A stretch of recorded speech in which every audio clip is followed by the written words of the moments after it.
Hey, it's Alan, and I just wanted to let you know that you can now listen to the ongoing history of new music early and ad-free on Amazon Music, included with Prime. Hey, it's Alan, and I want to introduce you to a brand new season of a podcast that I think you'll really like. It's called Deadman's Curse, Volcanic Gold. This historical true crime podcast is hosted by Kru Williams from History Television's hit original series Deadman's Curse, The Legend of the Lost Gold. And it investigates the curse and legend surrounding the lost gold mine of Pitt Lake. In Season 1, Kru was on a quest to sort fact from fiction, and he was joined by members of the Stolo and Katzie First Nations, historians and cultural experts of diverse backgrounds, to give an indigenous prospector named Slumach a voice from the other side of the veil. This season, the team is back on the trail as they retrace the steps of unlucky fortune seekers who went looking for Slumach's legendary gold mine and vanished along the way.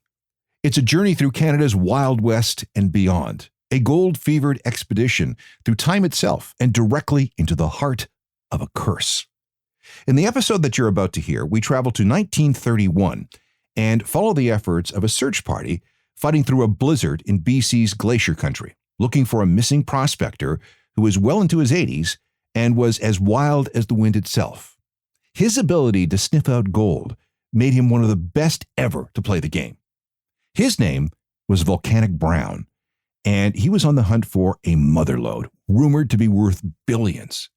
As days gave way to months, the search party only found his storm-ravaged tent, his notebook, an old shotgun, and a jar filled with giant gold nuggets. But Volcanic Brown was gone, and many believe he holds the key to the mystery. Did he fake his own death?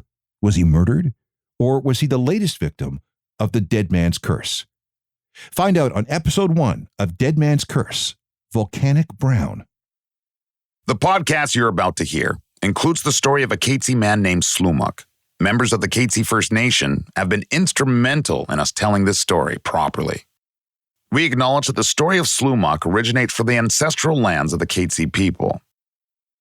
What you're about to hear, you may find graphic and violent in nature. Listener discretion is advised. It's November 1931. Mahatma Gandhi attends a formal reception at Buckingham Palace while wearing his usual loincloth and shawl, where he meets King George V. That same month, the DuPont Chemical Company announces the invention of a new synthetic rubber, soon to be known as neoprene. In Hollywood, Boris Karloff kills as Frankenstein, while Clark Gable and Joan Crawford glam it up on the silver screen. In Hesse, Germany, the Nazi Party wins with only 37% of the vote as Hitler continues to amass power. Back in Canada, Maple Leaf Gardens opens with a home team loss for Toronto as they're defeated by the Chicago Blackhawks 2-1. And in Victoria, British Columbia, headlines report the disappearance of a gold prospector named Volcanic Brown. The Colonist newspaper reported on November 3rd, 1931, quote, "A search party will leave New Westminster tomorrow for Pitt Lake, where they will commence a search for Volcanic Brown, a pioneer prospector who's long overdue in the mountains between Pitt and Harrison Lakes." Volcanic Brown, 86, was last seen in the Pitt country August 17th when another prospector named Swanson, who was coming out, sold him some beans and rice to augment Brown's slender supply of flour and other eatables. End quote. Volcanic Brown was never seen or heard from again. I'm Kru Williams, and this is Deadman's Curse, Season 2, Volcanic Gold. Episode 1, A Mysterious Disappearance. If you've been with me since Season 1, you know that I'm part of a team for the adventure TV docuseries Deadman's Curse. Our story so far has taken place in the lower mainland of British Columbia, near Pitt Lake, a vast and foreboding tidal lake, some 40 kilometers northeast of downtown Vancouver. The lake is surrounded by some of the most striking and inhospitable mountains and glaciers in North America, filled with wildlife, falling rocks, steep cliffs, high altitudes, blizzards in winter, blistering heats in summer. The dangers are endless. But so are the treasures. Back in 1858, gold was discovered in the Fraser Canyon, less than 100 kilometers from Pitt Lake, which triggered a massive gold rush as 30,000 prospectors poured into the region from around the world. Established First Nation communities were never the same when the colonial government officially established the province of British Columbia. Decades later, a man named Slumach became entangled with the colonial powers and as a result became the catalyst behind the legend and the curse of a secret gold mine said to be worth billions. His gold is said to have never been found. And while the easiest bonanzas were all carted away within a few years, pockets of harder-to-reach gold remain. They are farther away from civilization and deeper into the wilderness. Finding gold is an arduous, risky process, requiring a special kind of skill, grit, know-how, and resolve. Volcanic Brown knew the danger. In fact, when he went missing, he was 80 years old and had decades of crossing frontier after frontier. For him, almost nothing was out of reach. He had a reputation for knowing and shrugging off any and all risks in exchange for rewards. And he had seen a few of both prior to that fateful November in 1931. The Daily British Columbian, out of New Westminster, wrote, quote, Lawrence Frederickson, rancher and prospector, came to the office of the British Columbian today and volunteered that he knows Volcanic Brown well, and in his opinion, no one needed to institute a search for the old prospector, as he was well able to look after himself. Brown was the object of a similar search some years ago, but turned up all right, end quote. During the 1920s, Volcanic Brown would set out into the wilderness north of Pitt Lake in early summer. By mid-September, he would usually stop by the Dominion fishing hatchery in the town of Alvin at the head of the lake on his way out. Although he never staked a claim in the region during these trips, he always left with gold. But it wasn't always without peril. The article referenced that in the fall of 1926, Brown had been out of contact with anyone for several weeks, prompting a successful search. Yet every summer, he ventured into the upper pit, then routinely checked in at the hatchery on his way home. That was until the end of September and into October of 1931, when hatchery officials waited in vain for Volcanic Brown to appear out of the bush as usual. The weeks passed, temperatures dropped, and still no sign of Brown. Officials knew he was in trouble, despite assurances from fellow prospectors that sturdy old Volcanic Brown would be all right. On November 2nd, 1931, Constable George Stevenson, a warden with the Game Conservation Board, and Provincial Constable Eugene Murphy made an 80-kilometer journey from Vancouver to Alvin. Even today, there are no paved roads, and historically the trip required a boat to travel the entire length of Pitt Lake. Upon their arrival, they were joined by two young woodsman brothers, Leroy and Bill McMartin, who worked as forest guides and fur trappers. The team then set out into the unforgiving wilderness in search for Volcanic Brown. With no tents and with the lightest rations and necessities, the four men headed straight for Brown's cabin. It was located on 7 Mile Creek, about 24 kilometers north of Alvin. The men made the 2-day arduous trek over a steep mountain trail while being pelted by relentless sleet and snow. Constable Stevenson was a straight shooter and took down a mountain goat which supplemented the group's rations. But their efforts were hampered even further when Constable Murphy twisted his knee on a rock slide. Injured, but still determined, Constable Murphy and Bill McMartin split from Stevenson and Leroy to search the trails around 7 Mile Creek and eventually return to Alvin for provisions. They would then set out again on November 16th with food for the two men who journeyed on without them.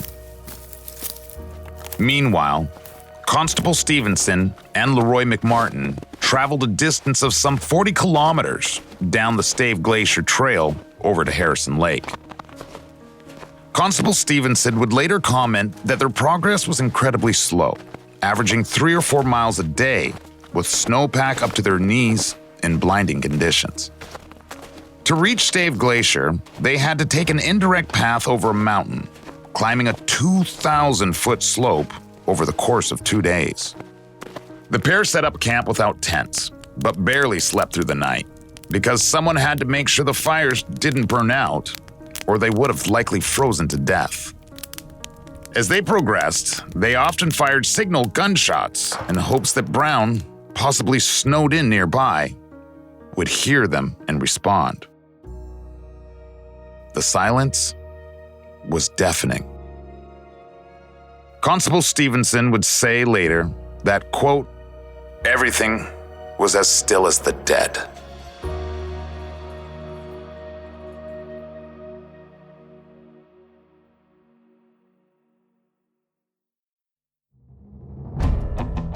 As the men reached the very edge of Stave Glacier, a foreboding 32-square-kilometer expanse of solid ice, Constable Stevenson noticed a group of birds squabbling over something in a stunted, snow-covered tree. Yanking the branches loose, the men found a piece of bear meat wired to a branch. At this sign of life, they probed around in the snow and soon found the remains of a collapsed pup tent, a simple triangle-shaped tent usually held up with 2 poles with a flap at the door. The fabric was frozen solid, and underneath the icy folds was a cooking pot, an old shotgun, and a notebook with herbal remedies scribbled inside. They believed the items to be Volcanic Brown's because he had been known, among other things, as a natural healer. But something else caught the men's attention. A small screw-top jar which contained about 11 ounces of coarse gold. Somewhere nearby, Brown had found pay dirt. And then, he just disappeared? He left behind his treasure, notebook, and shotgun in what looked like to be an abandoned campsite because the area was snowed over and likely had been for days, if not weeks. And let me just take a second to remind you, Volcanic Brown was not a novice. He was a well-respected prospector, an experienced outdoorsman. I can't think of any reason he'd leave behind his gun to venture out into the wilderness. The woods are full of danger, and like his friend Lord Fredrickson told the authorities, Volcanic Brown knew how to survive. The personal items and the gold left at the campsite made it seem like he just vanished. Could it have been foul play or something far more sinister?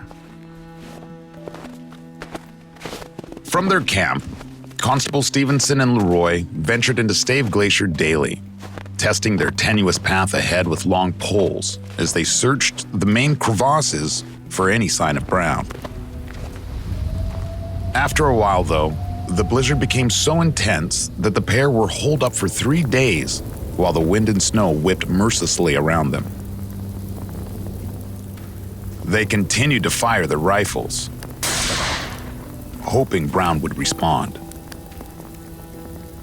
Once again, their only reply was silence. With supplies and food running low, the men returned to 7 Mile. They then set out once again, and Constable Stevenson and Leroy McMartin climbed to over 1,800 meters above Stave Glacier before blizzard conditions forced them to hole up for 2 days. Until they began to run out of food. It had been snowing for 16 consecutive days in the mountains north of Pitt Lake. The trails were buried under 3 meters of snow.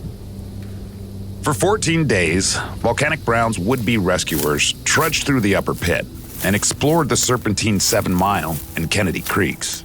They crossed high over Homestead Glacier, and they relentlessly searched the hazardous crevasses of Stave Glacier. 18 days after he first left Vancouver, Constable Stevenson was no closer to finding Volcanic Brown. On November 20th, the game warden went hunting for meat and got 2 porcupines. Over a warm fire and roasted porcupine legs, the two men decided to continue their search. They planned to cross over Fire Mountain and into the Harrison Valley. An attempt to scale the face of Stave Glacier was made, but the lip towered 20 meters high and was an impenetrable wall of ice that overhung too far. The rescuers were finally forced to turn back and arrived in Alvin with a handful of rice and a small stash of dried goat meat. After 3 weeks of searching across a 100-mile section of BC's toughest terrain in some of the worst winter conditions in recent memory, they sent a 2-word message back to headquarters, which said, quote, "Search unsuccessful." Volcanic Brown, one of Canada's most prolific and important prospectors of the late 19th and early 20th centuries, was officially lost.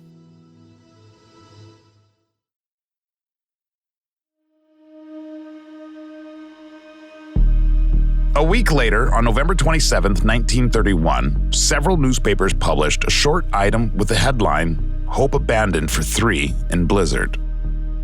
It seemed that Brown wasn't the only soul claimed by the snow. The article stated that all hope for the safety of 2 men and 1 woman lost north and east of Vancouver was abandoned by searchers. Listed as missing were a 60-year-old nurse named Mary Warburton, who had been unreported since she set out on foot over a mountain trail. Oscar Sneeve of Mission City, who left on a deer hunting expedition before snow fell. And quote, Volcanic Brown, age prospector, who was last seen in August when he started out from his camp at the head of Pitt Lake, east of Vancouver, for the headwaters of the upper Stave River on a prospecting trip. End quote. Brown was 86 years old. So why would he risk life and limb to go out into the wilderness year after he had already been rescued before? One answer: Slumach's lost gold mine.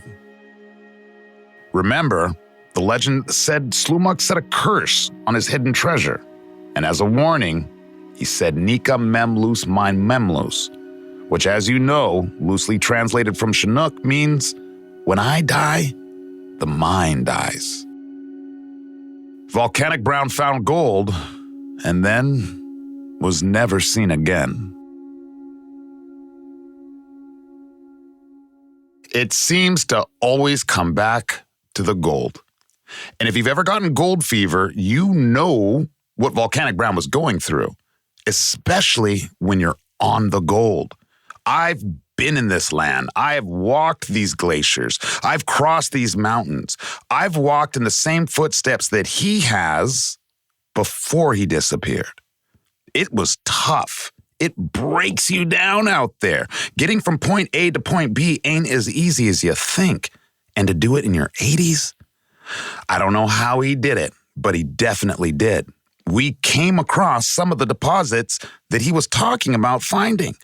And it didn't make sense unless you've been there. And then it all adds up. So he's proven he's found gold. He comes back out there every single year. And then one time he just never comes back. Either, in my opinion, he got lost, tripped, fell, hit his head, something bad happened. Or somebody found him before he was finished finding all the gold. Because I'll tell you right now, I would never leave my camp without my shotgun. I would never leave gold in a jar in a tent. I would never leave my provisions behind. So something happened to Doc Brown out there in that glacier field. Was it an accident? Or was it on purpose? And unless we find him, we'll never know the truth. So now I can kind of see why Adam's so obsessed. Yeah, we've got to find volcanic gold. The story of Volcanic Brown's search party was, for the most part, published in the press at the time of his disappearance, except for one important detail. The discovery of Brown's campsite was not mentioned in any articles published in 1931. This fact was withheld from the press for at least almost 30 years. Last season, my buddy Adam Palmer, the mountaineer and historian from our Deadman's Curse team, said, Volcanic Brown is the heart of the legend. That's what I say. People shouldn't be after Slumach's gold. They should be after Volcanic Brown's gold. You find Volcanic Brown, you change history. Which is what we're hoping to do over the next 12 episodes, as we journey through history and rugged terrain to sleep under the same stars as Slumach and Volcanic Brown all those decades ago. Because I'm sure you're wondering, why would the men who so doggedly searched and found Brown's camp remain quiet for 30 years? Well, we have our own theories, and we'll share our findings as the season progresses. Adam believes the key to the mystery lies with one missing elderly prospector. So, who was Volcanic Brown? He was out in the field. He was drilling the holes. He was everything that had to do with mining during that time that involved claims, prospecting, the business of mining. He was the guy. He was the celebrity of the mining world during that time. What happened to him? Was Volcanic Brown a victim of the curse? Did he find Slumach's gold? That's next time on Deadman's Curse, Volcanic Gold. Thank you for joining me, and special thanks to Adam Palmer for his work on this episode. Deadman's Curse is hosted by myself, Kru Williams, and written by Ernest White II and Dila Velasquez. Our producers are Dila Velasquez and Jessica Young. Audio producers are Rosalind Kufor and Rob Johnston. Sound design by Rob Johnston. Our associate producer and Indigenous cultural and heritage consultant is Gail Starr. Our executive producers are Chris Duncombe, Ernest White II, Michael Francis, Kru Williams, Tim Hardy, and David Way. Deadman's Curse is a production of Curious Cast, podcast for curious minds, and Great Pacific Media. For more information on this episode, please check notes for additional social media and website information. Thanks so much for listening. We'll see you next time on Deadman's Curse, Volcanic Gold. For more information on this episode, follow us on social media, check out our website, and check out our show notes for additional information. I'm Kru Williams, and we'll see you next time on Deadman's Curse, Volcanic Gold.